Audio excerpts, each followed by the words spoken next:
I'm your host, Lou Carter, founder of Most Loved Workplace. The Leader Show brings together executives and leading thinkers to bring into focus our collective purpose and passion for what we do and where we do it. The search for occupational fulfillment, happiness, pride, and passion starts here.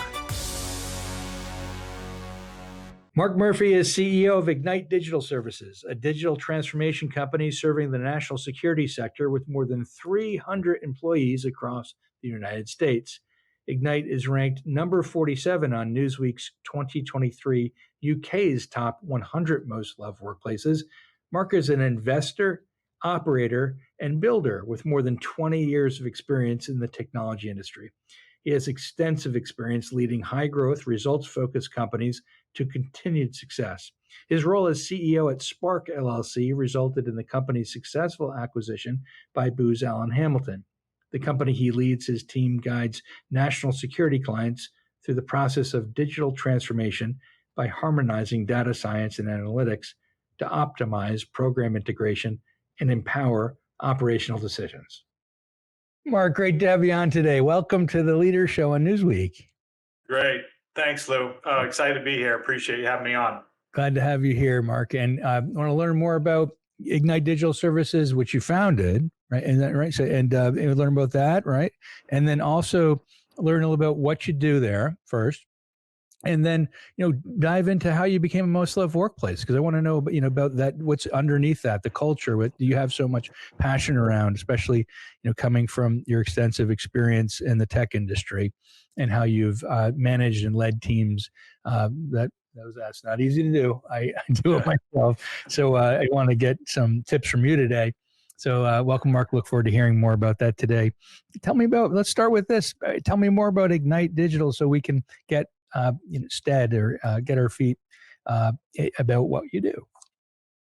Yeah, man, I thought the intro was great, Lou, that Ignite Digital Services is a professional services consulting company focused on a wide range of digital transformation services and activities supporting primarily the national security sector.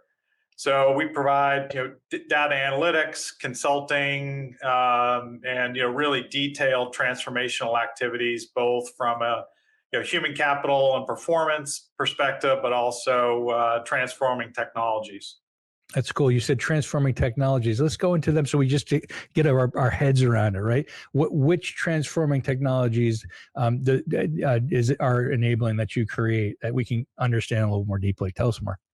Yeah, so we're a professional services company. So we're doing the work around bringing automation, bringing new technology platforms to our customers. What we're finding is, and particularly in the sector we work in, a lot of people are focused on how to mine and harness the vast amount of data that is now available through these transformative technologies.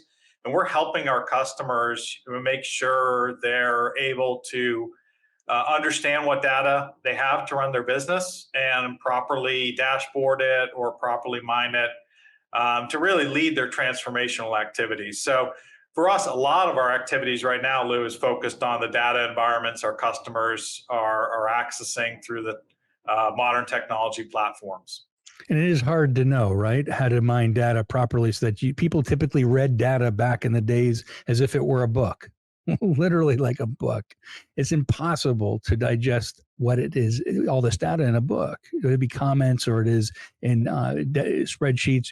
What's amazing about today that I love, I'm sure you're diving into too, is how you can apply machine learning and NLP to all of this and create action plans, transformation plans to get there.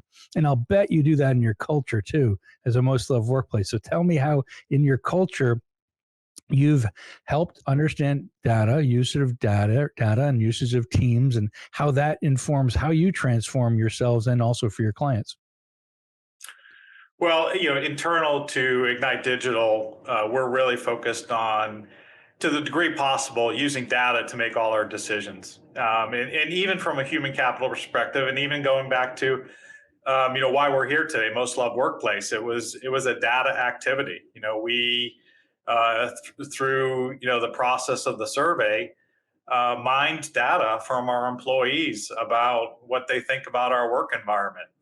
And so, we try to take that kind of approach to almost everything we do. Internal to our people, we're taking quarterly HR surveys, and we use that data to activate decision making for how we build our internal workplace benefits, hiring, recruiting. So, internal to our business, we're really acting the same way we act with our customers, helping them through transformation, and we're applying the same kind of rigor, metrics, and data to our internal decision making. That's awesome. And I want to go into that because data decision making is so important. So really understanding, when you're running a tech team, right? How do you know if a tech team is high performing for you? Like, what does it look like for you, and for yourself as well as your clients? What's a perfect mix of a great tech team or a great team in general for you? So, going back to, it was a little easier. My last company, we were doing software development, and the beauty of software development is it's primarily X's and O's, ones and zeros, and you can really measure activity and volume when you're doing that level of activity. In Ignite Digital Services, we're providing a wide range of consulting, a little more challenging to really measure actual output. So, when we focus on customer success, each project's a little bit different. Each one of our customers is in a different place in their digital transformation journey. So, we're trying to look at, each one of our projects, each one of our customers, and create a level of metrics that we can measure on. Sometimes a lot easier. Sometimes it is black and white, and we're actually measuring progress. Sometimes we have to be a little more subjective in how we measure success. But I think, part of it early on in each project is you're trying to get at, what is the customer success criteria? Can we provide data to measure that? And if we can, let's measure it and provide that back to our teams and also our customers. That's great. So you actually get the data, drive it back to your teams, drive it to your customers. So there's real-time understanding between and among customers and employees, because there's times most likely that you get information synchronously or asynchronously from any of those stakeholders, if you will, and you need them to know in real time. So there's tech stack, right? And then there's people process, right? So how are you guys bringing that together? Tell me more about that with your team. Is it largely remote? Is it virtual? Is it in person? And how do they work together in that way? Tell us more. Yep. Yeah, I think not unlike a lot of companies now, we're really in a hybrid environment. So, we're trying to manage both in-person workforce, people co-located with their customers in person, but also a remote workforce and a dispersed workforce as well. So we have two physical offices, one emerging office. So we're in 3 locations right now. We're looking to add 2 additional locations. So, across our 300 people, you're going to find, little teams acting in any one of those locations or even remote. So, that's an added challenge that I think we're all dealing with, is bringing together this concept of a team when, everyone can't be in the same location. So, we're creating that kind of diverse hybrid workforce. And of course, everyone wants that these days, and we want to deliver that for them, but also really focusing on, how do we service our customers? How do we focus on our customers and create that customer intimacy that's really important to us, even when we're remote, even when we're hybrid? And again, that's a challenge we're all dealing with as leaders today. But we have to be deliberate and really thoughtful to keep the level of service that we're really known for at Ignite Digital. I've always found that is that you have the customer who drives the business and the team, and then you have the team working with themselves, ideating and creating. And the most beautiful connection is when you have the most work with the customer. the customer-centric organization. And of course, we can ideate, we can innovate, develop things that we know customers will love and know. But at the end of the day, we have to test it with them, right? Does that take part in your culture? Is that a part of your culture, which is customer centricity, right, as a way of moving forward, to have team cohesion? Is that? It sounds like that's kind of where you're going, or correct me, in terms of where the culture is. No, I mean, at the core, and as I look back on why we've been successful and how we've been successful, and I certainly, inherited some of this, but also built a lot of it, is we have this sense that at the center of it all is the customer. And, a true belief across the company down to the very last person that, the customer success in a services business, we're a professional services business, so we're serving customers. The customer success is paramount. So, how do we ensure that is, like you said, it's, set expectations early, clearly, and then work with the customer almost to have these days, because things are moving so fast on a daily basis, to continue to find ways to measure their view of our success, which is an important nuance, their view of our success along the course of these sometimes very lengthy projects. You had talked about being an officer in the Army, Armed Forces, and how important that it was to you. And we were talking about that before the show, to your leadership of your teams, right? And what you'd learned. And I'd like to know more, like, how does that influence how you run your teams now, right? And to keep them cohesive and running smoothly, synchronously, potentially as well, hopefully, Yeah. right? How does your experience in the armed forces, or just in general, your own ethos and values, help inform that process for them? Yeah, I mean, I appreciate you bringing that up. I mean, I reflect on that time, almost daily, even many years afterwards. But the thing about military service that we most of us that have spent time in uniform felt is you get put in a position where you have an awful lot of responsibility at a very young age. And often you're lacking true maturity, true experience, and true context to lead people through sometimes mentally and always physically challenging kind of environments. So how do you do that? And what I found is to really create a environment in the unit, in the team, that shows that you're a caring leader, and that you reflect that the goodwill and the morale of the team is important. You're going to do everything you can to provide them the tools they need to be successful in a job, and those tools are relevant in the military, but also relevant in the workplace. So I've reflected on how was I successful when I really didn't have the full set of experience to lead people in that environment. Successful by really focusing on how do you create an environment where the team feels you're invested in their success, their survival, and invested in getting them the tools they need to be successful in their job. And those couple elements I've translated into my professional life, and really found that I think that they're elements of building a great professional services company. And also a place that people love to work because they know they're being taken care of at the end of the day. They're given the resources to achieve that. That's the K part of the Spark model, which is the achievement in terms of what you went through, the low work price index. So it's clear that you're providing those resources, and there's a level of trust that you've established, and respect within your teams, which sounds like it comes from the armed forces, and also a focus on your customers as armed forces. So I can see that connection being made as well. That's right. It's funny about leaders. I was just reflecting on this the other day. Is that teams can go through different stages: storming, norming, performing, et cetera, that you've always heard of. At the end of the day, though, even if they allow leaders to eat first, which is not true, we can't let leaders eat first. We eat last and we speak last.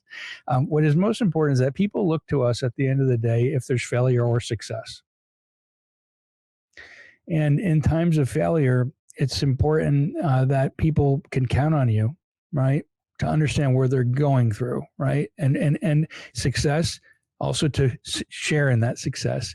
And that's one of the things that really I took away from that reflection, which is we got to be there for people at all times, because that's when they look to you, right? It's not necessarily these big, crazy ideas we have or these wonderful things we can do and conceptualize, which are great too, visionary leaders. It's also that they trust us to do what needs to be done. That's right. That's right. And they will remember, and I will say, fortunately, and I'll explain why I'm saying this. Fortunately, I've seen both success and failure, and it wasn't always easy or relevant at the time of failure, but you really look back and feel those lessons more acutely when it's failure, and then you draw on them. And as I think about a failure we had at Spark, just a business challenge, but people remember that. The way leaders respond in failure, they'll remember 10 times more than the success. And that's hard in the moment, but they're really impactful lessons, both sides, people feeling them and people leading through them. Absolutely. And you have 10 wins and 1 loss, and you'll always be known as that guy with the loss. Right. But a learning experience, and you really draw from it. It hits home, right? And most bar jokes are written like that too. So, all right, this is cool. So I'm curious very much about Spark, because you mentioned Spark and how they got acquired by Booz Allen. How did you create that culture too, and how did that flip over to you creating Ignite? That's an interesting story, even in your field. It's really amazing. So tell me more about Spark, and then how you created Ignite from Spark, 2 very similar names.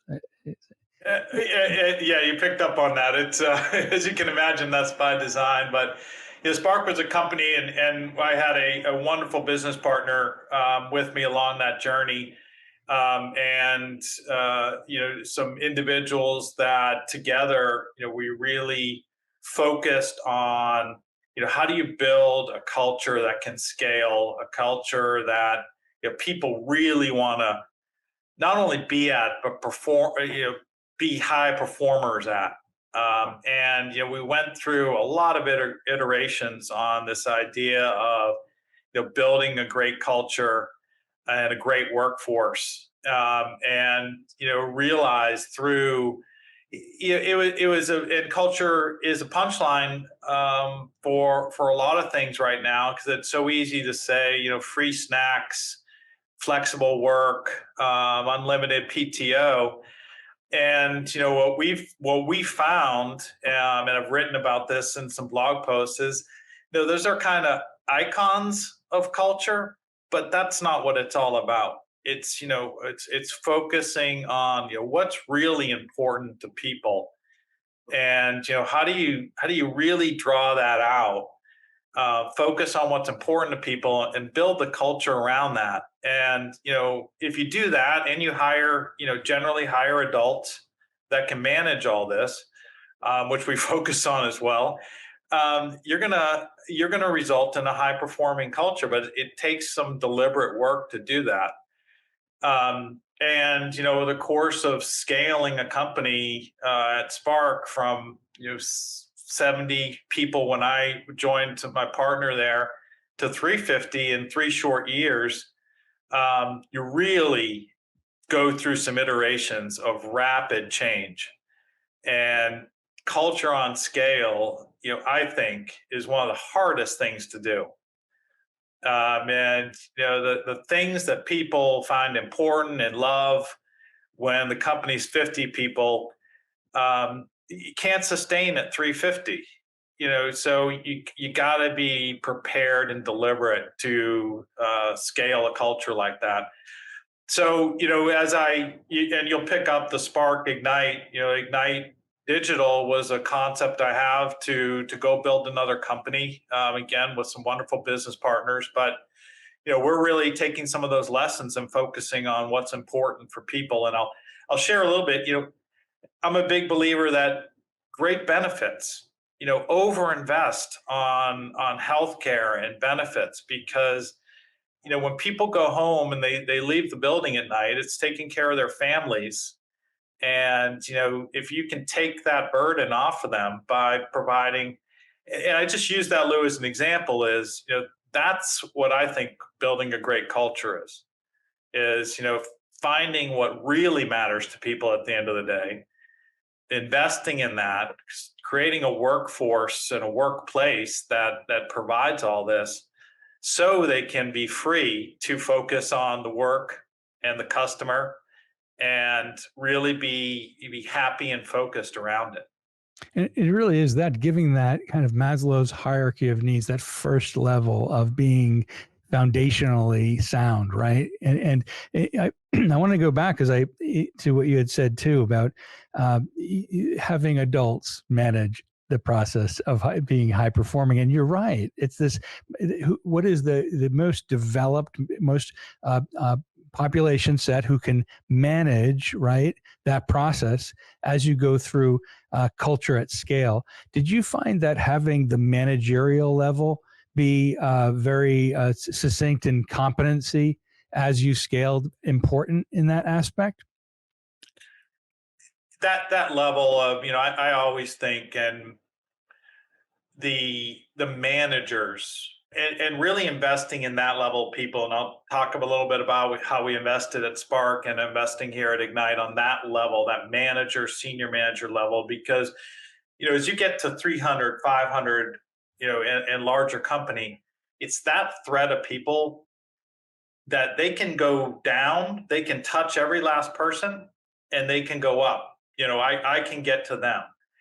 And it's the kind of inflection point of span of control at the manager level. So if you invest in them and get that level of people on the same page, and they're committed, they're energized about the company, they can translate your message down to the last person.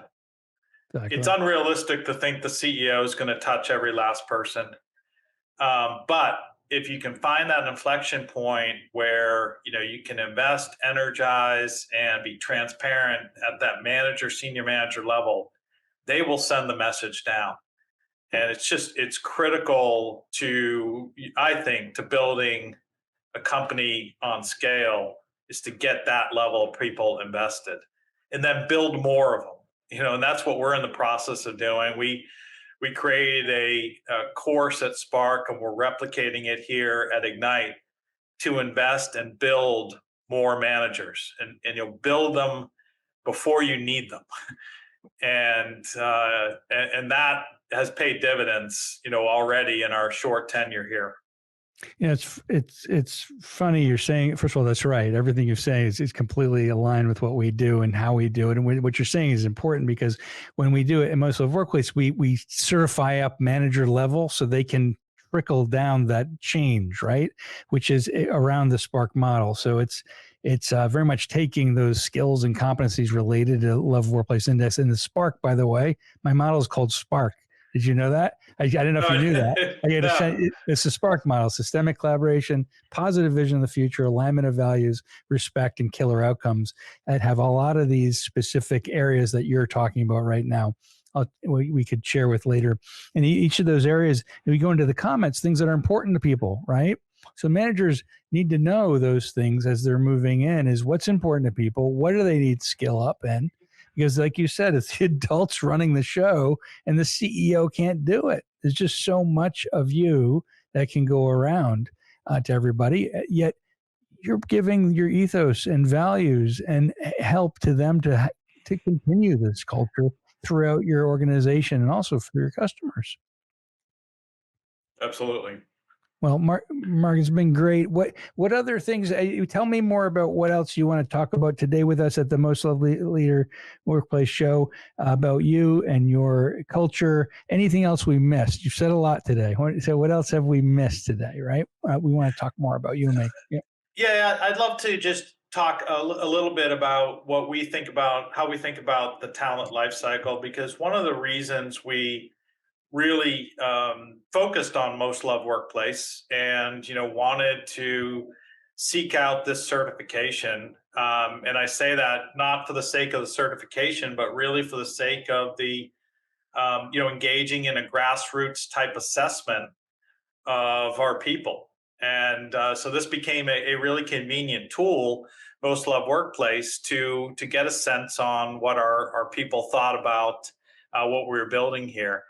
And for us, one of the outputs is this talent life cycle. Is how do we take the results of something like Most Loved Workplace and really apply it to all aspects of talent. And I say talent life cycle is recruit, retain, and maintain our people. And the biggest cost driver in a people-centric business, whether it be a consulting business like ours or any other people-centric business, is your ability to recruit and retain those people.